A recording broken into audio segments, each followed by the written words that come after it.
Rehefa natsidikitsika teny amin'ny fiandohan'ny fampahalalam-baovao dia tafaverina tandrazana ny filoham-pirenena Erajon Armampianina rehefa avy nivahiny tany Milan sy tany Gaborone tany. Nasiany teny ampatongavana moa no mahakasika ireo raharaha mafapana eto amin'ny firenena, isany amin'izany ny olana misy eo amin'ny orinasa Jirama. Saika noresahan'ny filoha Erajon Armampianina avokoa ny mikasika ny toedrarah mafana eto amin'ny firenena amin'izao fotoana izao ateny amin'ny seranam-piaramanidina Ivato-Omaly. Voalohany indrindra tamin'ireny mikasika ny orinasa Jirama izay niroso tamin'ny fanapahana jiron'ny ministera noho ny voalaza fa tsy fandaovan'izy ireo ny saran'ny sy ny rano. Tena izay ve ny vahaolana hoy ny fanontaniana napetraky ny filoham-pirenena.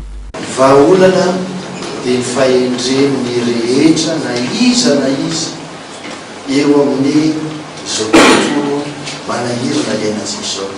Rehefa nisy fotoana nandray ny syndicat ny Jirama fa ny syndicat tsotra repotarika ny syndicat fanontaniana voalohany nataoko taminy dia narivo etsy nigovotana. Zao foana ve ny tontolo iainan'ity firenena ity iainanareo zao nareka nareo ary mbola verika tina avao ny fitakiana syndikaly sy ny fitakiana ara-politika. Fa raha ao anatin'ny tontolo ara-politika mikorotana ianareo no manao fitakiana syndikaly na nareo saminareo ary tsy mahafantaratsy hoe na ny fitakiana syndikaly sy ny fitakiana ara-politika na vahoaka ara-devery hoe inona zavatra misy. Raha resaka Jirama ianao misaotranao lazan'izany fa zay tena hoe anto moa anapahana ny ministera mbola vao nanontany aty hoe inamarina moa tena anton'le izy. Fa ahoana moa raha hoe tsy nalovola ny ministera mba mampieritreritra izy amin'ny zavatra zany. Raha syndicat mpiasa ny Jirama no manao an'izany dia hoy izy hoe mba mampieritreritra azy zavatra. Mba tiako fantatrareo, tiako fantatry ny vahoaka malagasy rehetra izay mihaino na amin'ny radio na amin'ny televiziona fa ny fanjakana malagasy dia manampy an'io Jirama io hatrano izay nandritry ny taona maro ary tao anatin'izay taona farany izay ny vola hoentin'ny fitoram-panjakana manampy zay tena hoe les subventions ao amin'ny Jirama dia atao anelanelany ataoko amin'ny teny frantsay le izy 200 milliards d'ariary à 400 milliards d'ariary. Mahakasika ny politika indray dia nambarany tamin'ny fiverenana avy any Milan sy Gaborone ity fa tsy manana eritreritra ny andravany antony miaram-pirenena aloha izy hatreto.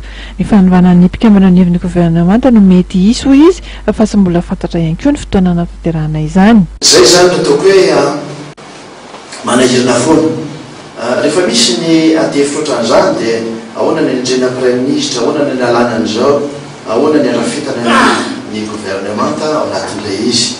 Dia mivoaka daholo le tombotsoany na ny toko tsirairay na ny olona tsirairay ao anatin'le izy iverenana le hoe zay tokony anendry an'izao na anendry an'izao natony filoham-pirenena hatram'izao dia tsisy mifanohatra mihitsy amin'ny raha-mpamirena kely varavety azy ka mahagaga ihany mbola ametrahana ihany an'izany adihevitra zany amin'izao fotoana izao. Ahoana ny andresina lahatra ny olona efa teneniko teo ihany kely izy tsy fampy an'le olona ve tsy fiampy vahoaka ve ny aina zay niainantsika teo zay, tsy fampy ampanao politika ve ny zavatra niseho teo mba hisotomana lesona mba androsoana amin'izay tena ho fampandrosoana marina.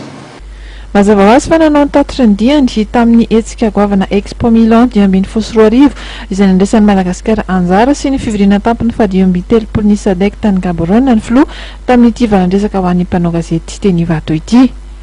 Tena azo lazaina fa betsaka mahafantatra Madagasikara satria betsaka koa ny italiana zay bezivezy aty amintsika ary ny Italia araka ny fahalalantsika azy dia manana zay azo lazaina hoe sidina manokana zay ivezivezena makany Rome, Milan zany hoe any Italia makatia Madagasikara ary maromarona koa maka Olozobe. Isan'ny telo alany no isan'ny italiana zay vezivezy eo ary zany rehetrarehetra zany moa dia mitondra ny fampahafantarana any Madagasikara any ivelany. Anisan'ny anankiray zay ahafantarana arakafizan'ny italiana Madagasikara dia ny tontolo iainana zay miavaka izay tokony arovana ary dia vonina zareo any anamafia ny fiarahantsika miasa. Androany moa dia tany Nosy be indray ny filoham-pirenena mivady ka hijery manokana hanimikasika ny fizahantany.